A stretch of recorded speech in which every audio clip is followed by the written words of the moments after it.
Mystery 8 Blind Frog Ranch, the unforgiving terrain of eastern Utah, held secrets deep within its rugged bones, secrets carved by time, sealed by water, and whispered through the crumbling tunnels beneath Blind Frog Ranch.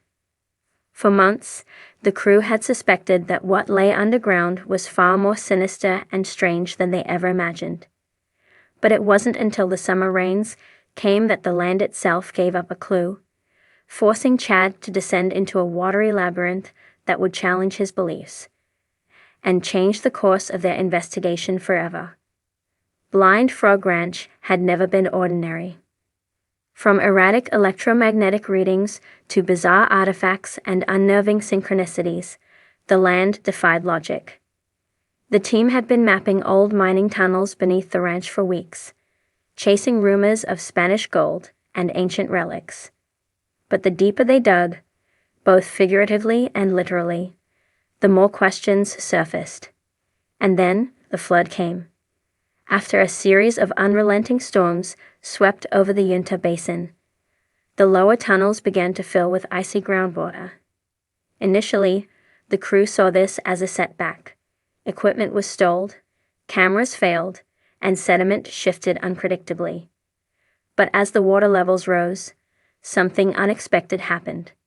One of the drones, equipped with sonar and infrared, detected a previously unmapped cavern tucked behind a collapsed section of tunnel, its entrance only visible when the water reached a certain height. The cavern was submerged, hidden like a secret that didn't want to be found. Chad, never one to turn away from danger, volunteered to explore it. Outfitted in a reinforced wetsuit and a full face mask with radio silence due to interference, he descended alone into the flooded passage, armed with only a waterproof flashlight and a chest-mounted camera rig. As he moved deeper, the temperature dropped and visibility shrank. The walls of the tunnel, carved centuries ago, felt less like architecture and more like a wound in the earth, dark, pulsing, and alive. At around 40 feet in, the tunnel curved sharply, veering away from the mapped layout. The water here was clearer, strangely undisturbed, as though no current had moved through it in decades. The floor beneath him turned to slate, and inscriptions began to appear, etched into the rock, faded but unmistakably deliberate. Geometric shapes, symbols, not mining marks or miners' graffiti, but something older, something ritualistic. Then came the chamber. The moment Chad passed into the hidden space, the air changed, though he was underwater. The pressure shifted. Lights from his torch flickered as if reacting to an unseen presence. The chamber was dome-shaped, larger than any they'd encountered in the tunnel system. At its center stood a stone platform, raised on a triangular pedestal. Atop it, a sealed metal box, partially corroded, but intact. It shouldn't have been there. Chad documented everything with his camera before attempting to remove the box. As he touched it, the surrounding water seemed to shimmer, not physically, but visually, as if reality bent around the object. The box, though submerged for untold years, wasn't encrusted with mineral buildup. Its seams were laser straight. Modern engineering, or something far beyond? The return to the surface was grueling.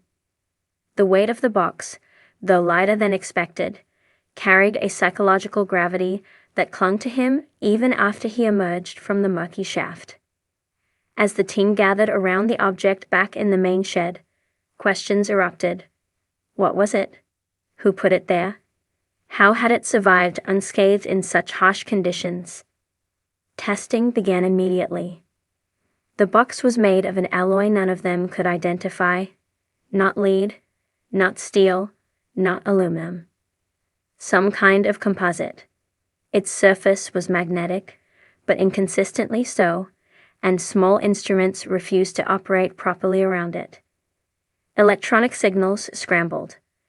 GPS coordinates drifted. Even timekeeping devices, analog and digital, fell out of sync within a 10-foot radius of the object. When they finally managed to breach the outer casing using a laser cutter, what they found inside was even more perplexing.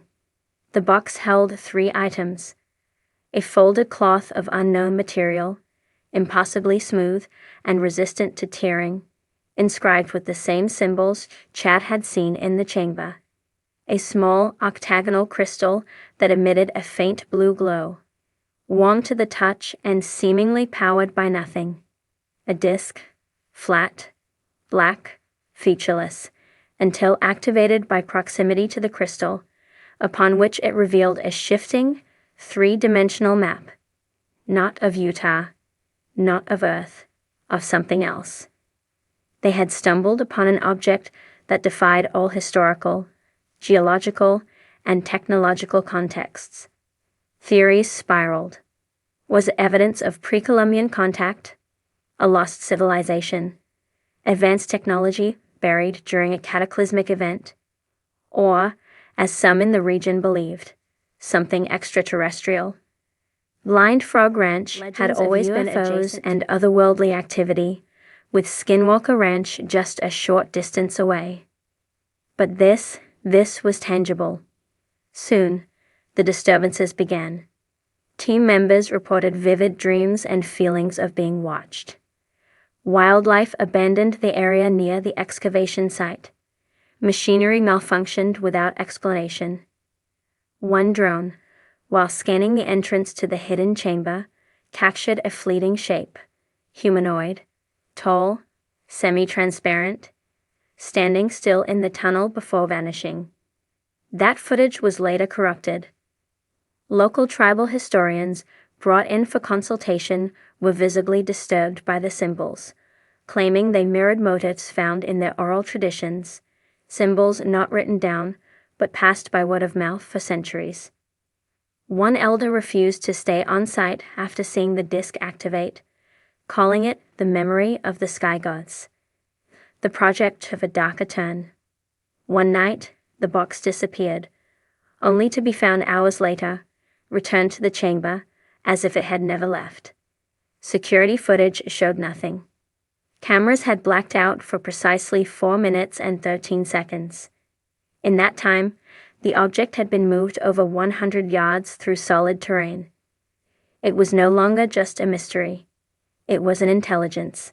As the season drew to a close, Chad and the team faced a harrowing decision. Was it ethical to continue probing a force they didn't understand? Was the ranch trying to protect itself? Or was it using them to uncover something long buried? For a reason?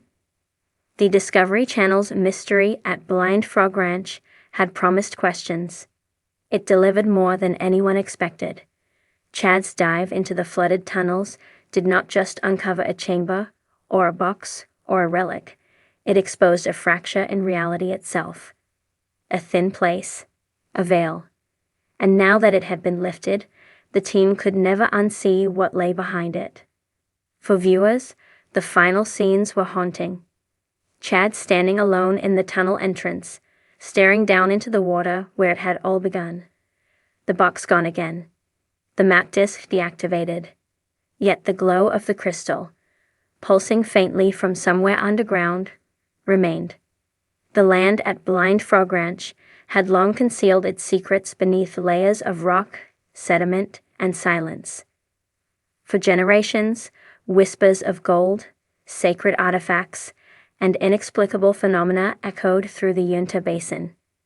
What brought explorers and investigators alike was never just the promise of treasure, but the unshakable feeling that something extraordinary pulsed beneath the surface. For Chad Olinger, that pulse became undeniable after the rains came. Heavy storms swept across the region for days, turning dry gullies into rivers and triggering landslides along the steep canyon walls. As the stormwater drained through natural fissures in the rock, something below stirred. The crew monitoring seismic and hydrological activity on the property noticed sudden drops in underground pressure and strange reverberations, deep, rhythmic, and unnatural. The source appeared to originate beneath a cluster of long-sealed mining tunnels, dating back over a century.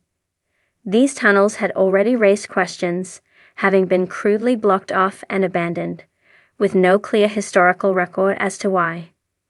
Now, the floodwaters revealed their purpose, not as mere mining shafts, but as entrances to something older, deeper, and far less human in origin.